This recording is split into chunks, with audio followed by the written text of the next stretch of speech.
Good evening बच्चों। आज अपने जो 11th क्लास का टॉपिक स्टार्ट कर रखा था सेल बायोलॉजी में आप लोगों ने बेसिकली सेल का जो इंट्रोडक्शन था वो कंप्लीट कर लिया था, सेल वॉल कंप्लीट कर ली थी, सेल मेम्ब्रेन जो है उसको कंप्लीट कर लिया था, जिसके वीडियो ऑलरेडी आपके पास पड़े हैं। उसके बाद अपने टॉपिक स्टार्ट कर रखा था सेल ऑर्गेनेलीज, और उन्हीं सेल ऑर्गेनेली में आप लोगों ने फर्स्ट सेल ऑर्गेनेली डिस्कशन किया था माइटोकॉन्ड्रिया। इस माइटोकॉन्ड्रिया को, जिसको आप लोगों ने पावर हाउस नेम दिया था, power house of the cell name दिया था, सेल फर्नेंसिस नेम दिया था, storage battery of cell name दिया था। आप लोगों ने कुछ माइटोकॉन्ड्रिया के बारे में जो डिस्कशन, उसकी स्ट्रक्चर कैसी थी, क्या क्या कंपोनेंट थे, कौन कौन सी रिएक्शन जो है वो माइटोकॉन्ड्रिया में कंप्लीट हो रही थी, वो किया था। एक छोटा सा टॉपिक इसी माइटोकॉन्ड्रिया से रिलेटेड बचा हुआ था अपना, वो है फंक्शंस ऑफ माइटोकॉन्ड्रिया, यानी माइटोकॉन्ड्रिया जो है वो फंक्शन क्या करेगा, क्या वर्क करने वाला है माइटोकॉन्ड्रिया, उसका डिस्कशन करते हैं। तो फर्स्ट जो फंक्शन है वो इसको बोल रहे हैं आप लोग कि power house of the cell की तरह से बिहेव करेगा। कौन भी? माइटोकॉन्ड्रिया। क्यों करता है power house of the cell? Power house of cell mitochondria को क्यों बोल रहे हैं? क्योंकि ये क्या करता है, एनर्जी फॉर्मेशन का काम करेगा। एनर्जी फॉर्मेशन करेगा in the form of ATP, और ये एटीपी जो सेल को जब भी रिक्वायरमेंट होगी एनर्जी की, तो एटीपी की फॉर्म में उसको एनर्जी अवेलेबल करवाएगा, इसलिए इसको बोलते हैं power house of the cell. दूसरा पॉइंट कि ये जो माइटोकॉन्ड्रिया है उसके अंदर डिफरेंट टाइप्स ऑफ रिएक्शंस जो थी वो कंप्लीट हो रही थी। तो आपने लिखा साइट ऑफ ऑक्सीडेटिव डीकार्बोक्सिलेशन। देखो ऑक्सीडेटिव डीकार्बोक्सिलेशन आप लोगों को याद हो तो कहीं आप लोगों ने डिस्कशन किया था, लिंक रिएक्शन की बात की थी, आप लोगों ने लिंक रिएक्शन की बात की थी। उस लिंक रिएक्शन या गेटवे रिएक्शन जहां डीकार्बोक्सिलेशन की प्रोसेस हो रही थी, तो वो है ऑक्सीडेटिव डीकार्बोक्सिलेशन की साइट है। इसके अलावा क्रेब्स साइकिल जो है वो माइटोकॉन्ड्रियल मैट्रिक्स में कंप्लीट हो रहा है, और इसके अलावा ईटीएस जो है वो माइटोकॉन्ड्रिया की इनर मेम्ब्रेन जो है उसके अंदर कंप्लीट हो रही है। इन सब का आपने डिस्कशन बेसिकली कर लिया था। उसके बाद थर्ड है कि माइटोकॉन्ड्रिया जो है helpful in the photo respiration. देखो फोटो रेस्पिरेशन क्या होता है कि जो C3 प्लांट्स होते हैं, कौन से प्लांट की बात कर रहा हूं भाई? C3 plant. आप लोग फोटोसिंथेसिस के चैप्टर में इसको डिस्कशन करेंगे। C3 प्लांट्स जो होते हैं, उन C3 प्लांट्स के अंदर हाई टेम्परेचर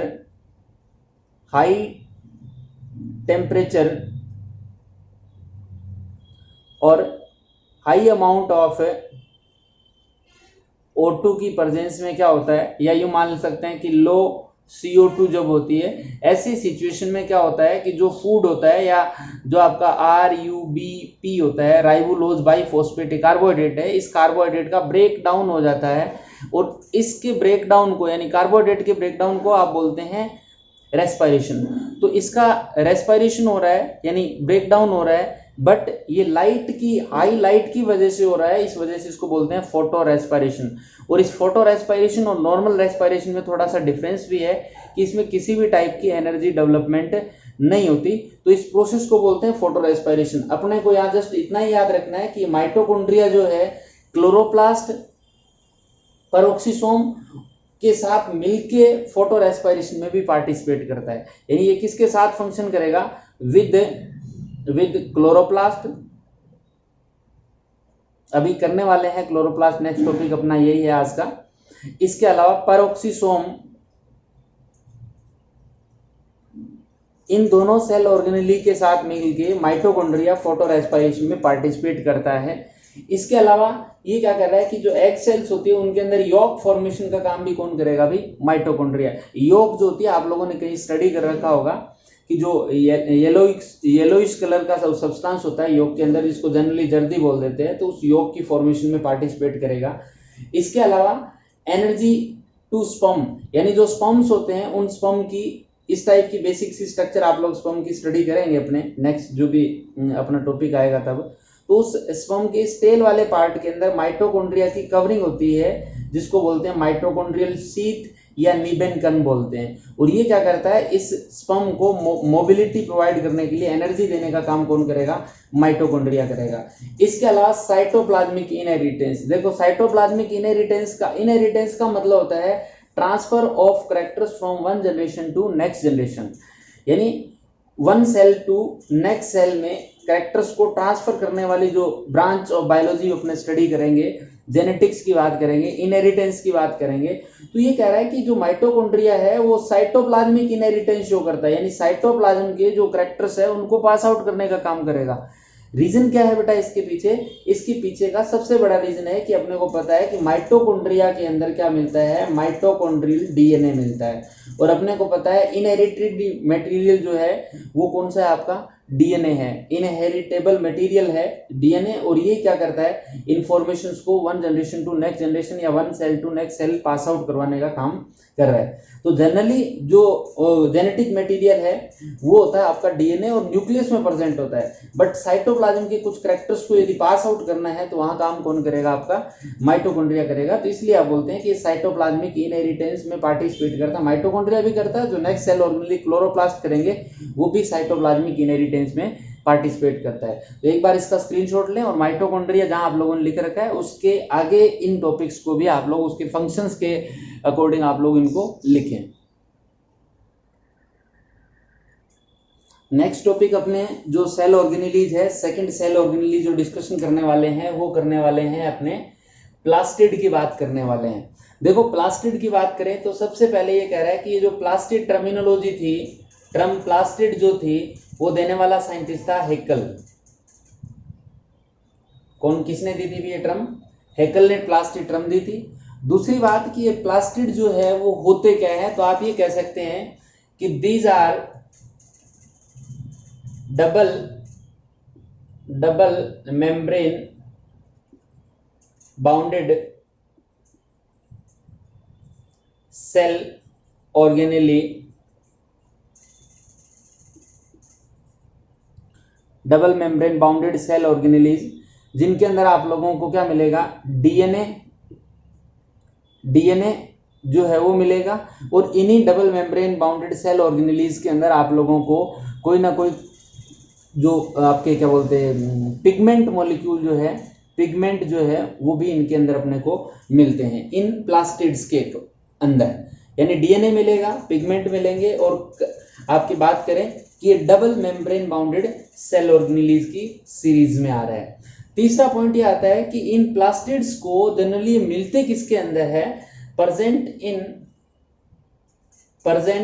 इन प्लांट्स, यानी प्लांट्स के अंदर आप लोग बात करेंगे कि एल्गी, ब्रायोफाइट,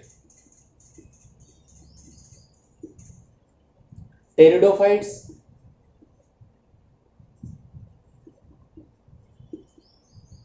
इसके अलावा जिम्नोस्पर्म्स,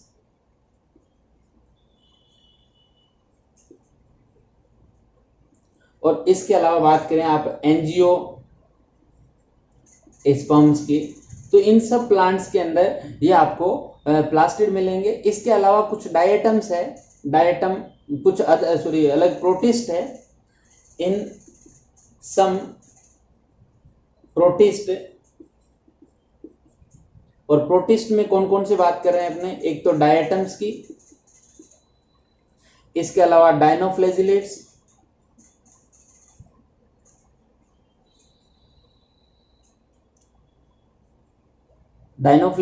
और इसके अलावा बात करें आप लोग कुछ यूग्लिनोइड्स एंड इन यूग्लिनोइड्स, यानी ये ऑर्गेनिज्म है, इन सब का आपने डिस्कशन करेंगे। आप लोग ये टेंशन मत लें कि सर हमने तो इनके नेम ही नहीं सुन रखे, क्योंकि आप अभी 11th क्लास में आए और आते ही मैंने आपको सेल बायो स्टार्ट किए, तो इन ऑर्गेनिजम्स के, इन प्लांट्स के नेम आप लोगों ने नहीं सुन रखे होंगे, तो एक बार इनको ध्यान रखें यहाँ पे कि इनके अंदर मिलेंगे, ये होते कौन से हैं उनकी बात अपने करेंगे। प्रोटिस्टा एक ग्रुप करेंगे अपने, उनके अंदर ये सारे के सारे इंक्लूड होते हैं, अपने बात इनका भी डिटेल करेंगे इन फ्यूचर। इसके अलावा बात करें कि जो प्लास्टिड है, इन प्लास्टिड के टाइप्स भी है कुछ। एक साइंटिस्ट था सिम्पर, कौन सा साइंटिस्ट था भाई, सिम्पर जो साइंटिस्ट था, इस सिम्पर ने क्या किया था कि on the basis of pigment, यानी इनके अंदर कौन कौन से पिगमेंट्स है, उन पिगमेंट्स के बेस पे प्लास्टिड्स जो थे उन प्लास्टिड को क्लासिफाई किया, और कितने टाइप में, 3 टाइप्स के अंदर 3 टाइप्स के अंदर इनको डिवाइड कर दिया, 3 टाइप्स में इनको क्लासिफाई कर दिया। यानी जो प्लास्टिड्स है उन प्लास्टिड्स को सिंपल साइंटिस्ट जो था उसने 3 कैटेगरीज में डिवाइड कर दिया। फर्स्ट जो कैटेगरी ली उसने ये ली ल्यूकोप्लास्टिड। ल्यूकोप्लास्टिड, देखो ल्यूकोप्लास्टिड्स की बात करें आप लोग तो ये ऐसे होते हैं, ऐसे प्लास्टिड होते हैं जो कैसे होंगे भी, कलरलेस होते हैं, कलरलेस प्लास्टिड होते हैं ये, colourless plastids.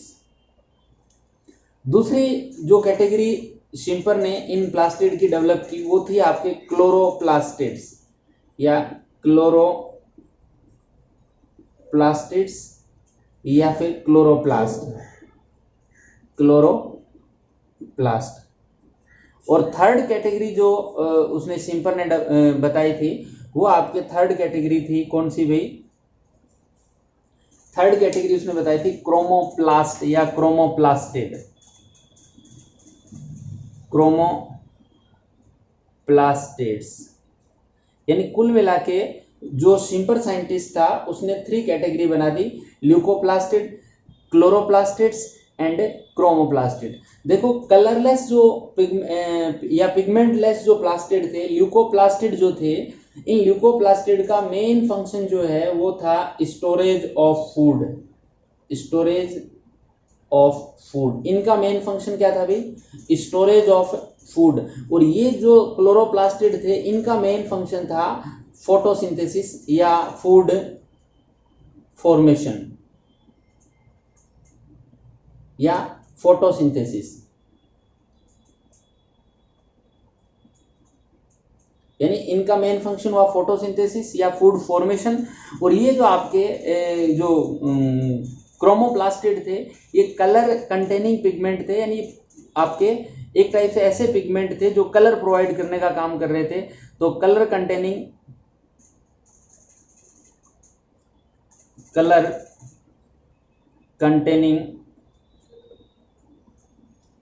plastids except chlorophyll. यानी इनके अंदर कलर वाले मॉलिक्यूल थे इन प्लास्टिक के अंदर, बट कौन सा नहीं था भाई, क्लोरोफिल नहीं था। क्योंकि क्लोरोफिल जो है पिगमेंट जो है यहाँ कौन सा मिलने वाला था, इसके अंदर आपको क्लोरोफिल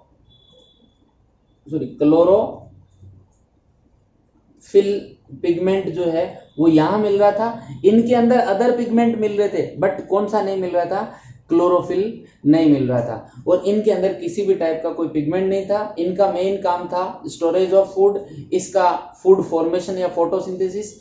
और ये जो आपके क्रोमोप्लास्टिड थे ये आपके कलर प्रोवाइड करने का काम कर रहे थे। इन ल्यूकोप्लास्टिड्स को आप कौन सा फूड मटेरियल स्टोर कर रहा है इसके बेस पे फर्दर 3 कैटेगरीज में डिवाइड कर सकते थे। मान लें ये स्टार्च स्टोरेज कर रहा है, स्टार्च का स्टोरेज करेगा तो इसको बोलेंगे आप लोग एमाइलोप्लास्ट। क्या बोलेंगे भाई, एमाइलोप्लास्ट बोल देंगे। क्या बोल देंगे बेटा, इसको एमाइलोप्लास्ट बोल देंगे। इसके अलावा बात करें कि ये आपके स्टोर करता है प्रोटीन को, किसको स्टोर कर रहा है, प्रोटीन को, तो प्रोटियोप्लास्ट या फिर इनको बोलते हैं आप लोग एल्यूरोप्लास्ट।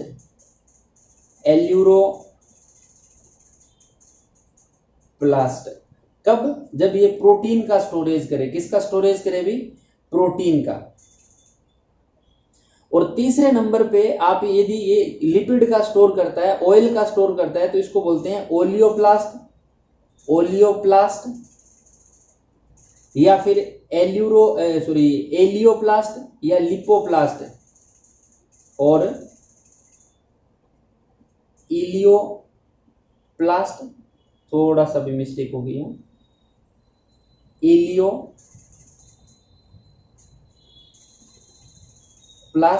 या फिर इनको लिपिडोप्लास्ट भी बोल देते हैं और लिपिडोप्लास्ट। कब, जब ये किसका स्टोरेज करे, व्हेन व्हेन स्टोर लिपिड, किसका स्टोर करे भी, लिपिड का स्टोरेज करे, तो इसको बोल देंगे आप लोग क्या भी, ओलियोप्लास्ट, या फिर आप लोग इलियोप्लास्ट, या फिर इसको लिपिडोप्लास्ट बोलते हैं। प्रोटीन का करे तो प्रोटियोप्लास्ट या फिर एल्यूरोप्लास्ट, और स्टार्च का करे तो आप इसको बोल देंगे एमाइलोप्लास्ट।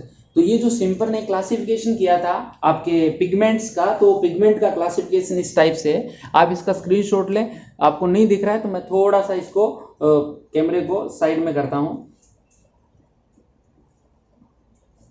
आई थिंक अब दिख जाएगा। एक स्क्रीनशॉट ले लें आप लोग इसका, थोड़ा सा ये दोबारा देख लें। सिम्पर ने इनको 3 टाइप्स में डिवाइड किया था प्लास्टिड को, किस बेस पे कि इसमें कौन सा पिगमेंट है। ल्यूकोप्लास्टिड में ये कह रहा है कि किसी भी टाइप का कोई पिगमेंट नहीं होता, कि दीज आर कलरलेस प्लास्टिड्स, और इनका मेन फंक्शन होता है स्टोरेज ऑफ फूड। ये फूड स्टोरेज करे, कौन से फूड को स्टोर करे, स्टार्च को स्टोर करेगा, तो इसको नेम दे दोगे आप एमाइलोप्लास्ट। ये किसको स्टोर करे, प्रोटीन को स्टोर करे, तो आप इसको बोल देंगे प्रोटियोप्लास्ट या फिर एल्यूरोप्लास्ट। क्या बोल देंगे, एल्यूरोप्लास्ट या प्रोटियोप्लास्ट। और जब लिपिड का स्टोरेज करते हैं तो इसको बोलते हैं ओलियोप्लास्ट, इलियोप्लास्ट, ये ई है भाई, इलियो, ELE, इलियोप्लास्ट, या फिर इसको बोलते हैं लिपिडोप्लास्ट। कब, जब ये लिपिड का स्टोरेज करे। और क्लोरोप्लास्टिड्स जो होते हैं वो क्लोरोफिल जो मॉलिक्यूल होता है वो इनके अंदर प्रेजेंट होता है, या क्लोरोप्लास्ट या क्लोरोप्लास्टिड जो है फूड फॉर्मेशन का काम करते हैं, कौन सी प्रोसेस के थ्रू, फोटोसिंथेसिस के थ्रू। और थर्ड नंबर के जो क्रोमोप्लास्टिड्स है, इनके अंदर different types of pigment present होते हैं, कलर कंटेनिंग प्लास्टिड्स है, except chlorophyll pigment, all pigment are present in this. यानी क्लोरोफिल पिगमेंट के अलावा सारे के सारे पिगमेंट अपने को यहाँ मिलेंगे, जैसे कैरोटीनोइड्स है, इसके अलावा कैरोटीन है, इसके अलावा लाइकोपिन है, ये सारे के सारे कैप्सिकम के अंदर आप जो पिगमेंट मिलते हैं, कलर वाले सारे के सारे पिगमेंट आपको यहाँ मिलने वाले हैं। तो एक बार इसका स्क्रीनशॉट लें, फिर अपने आगे चल रहे हैं।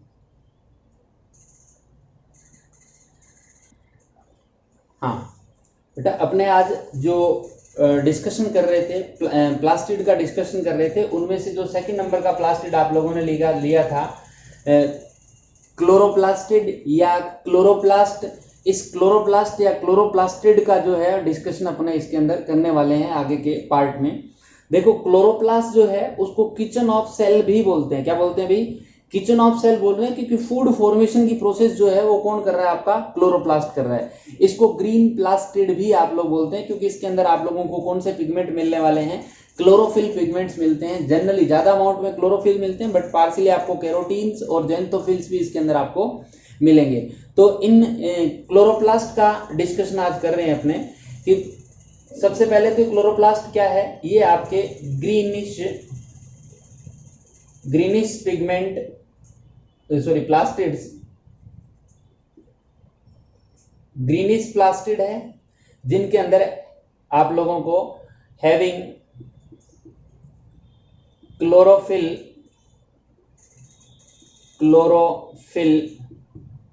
पिगमेंट, क्या मिलने वाला है अभी इनके अंदर, क्लोरोफिल पिगमेंट्स मिलेंगे। इसके अलावा आप लोगों को कुछ अमाउंट के अंदर कैरोटीन और एंड जेंथोफिल्स जो है, जेंथोफिल्स भी आपको मिलते हैं, किनके अंदर भी, इन क्लोरोप्लास्टिड के अंदर। दूसरा आप ये भी कह सकते हैं कि क्लोरोप्लास्ट जो है पार्टिसिपेट या टेक पार्ट इन फोटोसिंथेसिस या take part in synthesis of food from inorganic material. अपने को पता है कि इनऑर्गेनिक मटेरियल के अंदर लाइकवाइज CO2 एंड वाटर जो है, उन CO2 और वाटर को रिएक्ट करवा के ये क्लोरोफिल मॉलिक्यूल है, यानी कि जो क्लोरोप्लास्ट है वो फूड फॉर्मेशन यानी ग्लूकोज फॉर्मेशन की प्रोसेस करते हैं। इस प्रोसेस को आप लोग नेम देते हैं फोटोसिंथेसिस। कौन सी प्रोसेस बोलते हैं बेटा, फोटोसिंथेसिस की प्रोसेस बोलते हैं। तो ये क्लोरोप्लास्टिड जो होते हैं वो ही मेनली क्या करते हैं, फोटोसिंथेसिस में पार्टिसिपेट कर रहे हैं। इसके अलावा बात करें कि इन क्लोरोप्लास्टिड की, जिनको आप लोग किचन ऑफ सेल भी बोल रहे हैं, इसके अलावा इनको फोटोसिंथेटिक अपरेटस भी नेम दे सकते हैं, क्योंकि क्या काम कर रहा है बेटा, फोटोसिंथेसिस का काम कर रहा है, तो फोटोसिंथेटिक अपरेटस भी इसको नेम दे सकते हैं। ग्रीन प्लास्टिड जो होते हैं ये भी सेमी ऑटोनोमस सेल ऑर्गेनेलीज है। इनकी डिस्कवरी करने का क्रेडिट जो है, डिस्कवर करने का जो क्रेडिट है, डिस्कवर्ड बाय, डिस्कवरी जो है वो सबसे पहले सैक साइंटिस्ट था, सैक, इस सैक ने इसकी डिस्कवरी की थी। और टर्म जो है, टर्मिनोलॉजी किसने दी थी, अभी बात कर रहे थे शिम्पर की, क्लोरोप्लास्ट की टर्म किसने दी थी, शिम्पर ने दी थी। इसके कुछ अदर नेम है, उन अदर नेम्स की भी बात कर लेते हैं, या अदर पार्ट की, अदर नेम की बात करें, अदर नेम, तो आप इसको क्या बोल रहे हैं, अभी आप इसको बोल रहे हैं kitchen of cell, green plastid, या photosynthetic apparatus.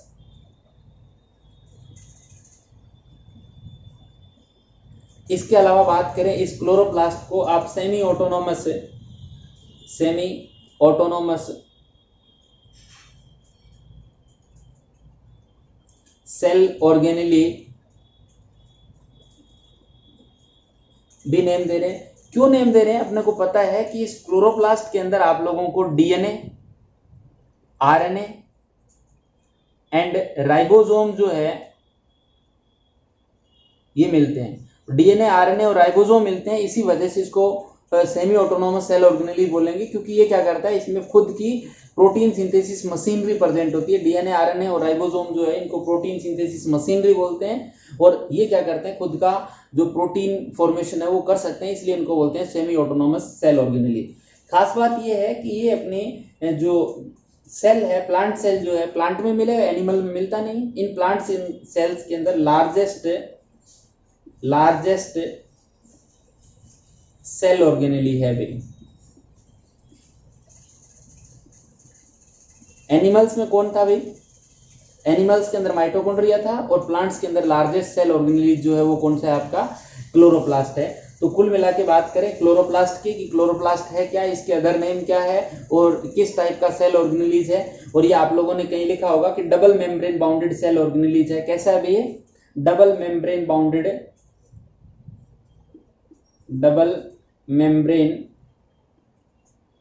Bounded cell organelle.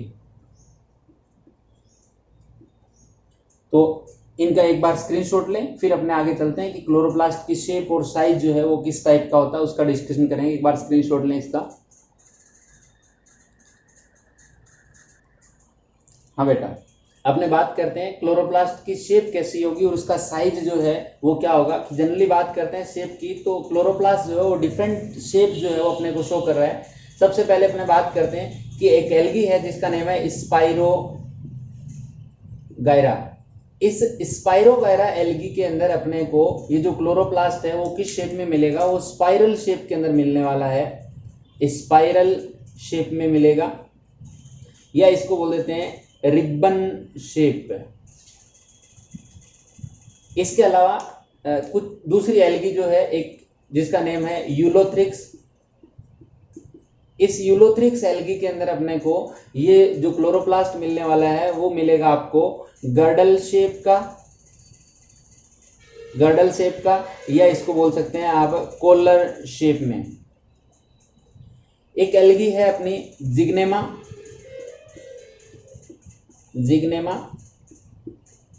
इस जिग्नेमा के अंदर अपने को क्लोरोप्लास्ट जो है वो स्टार शेप में मिलता है।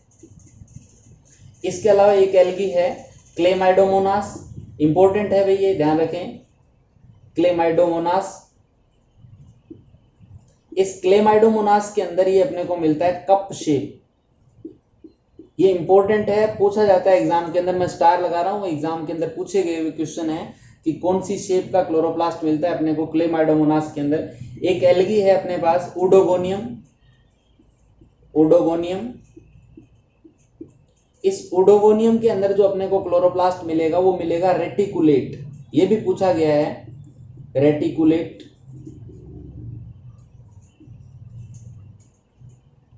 रेटिकुलेटेड शेप में, यानी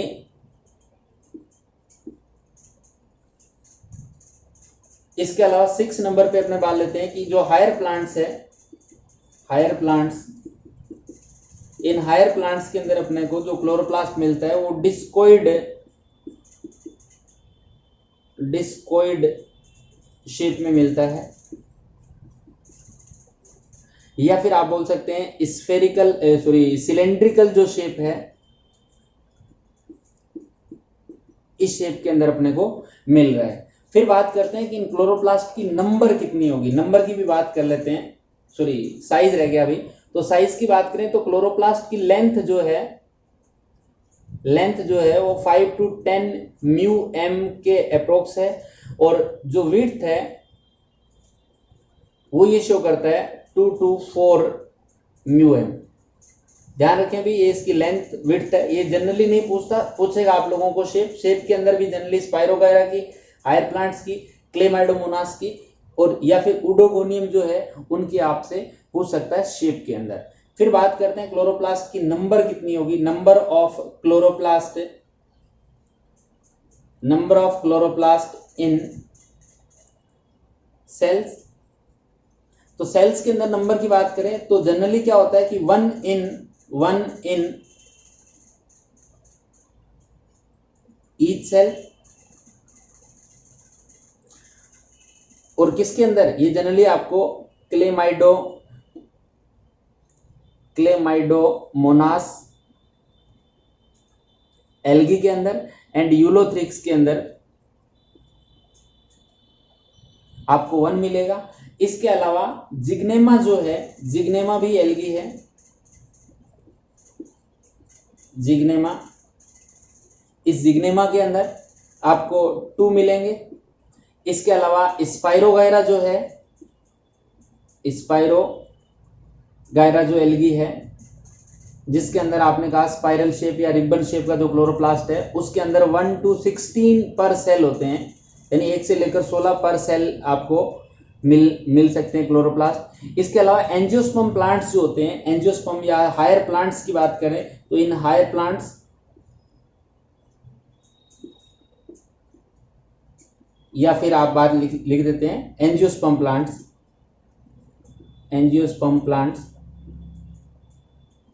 इनके अंदर आप लोगों को जनरली 20 to 40 पर सेल के अंदर आप लोगों को क्लोरोप्लास्ट मिलते हैं।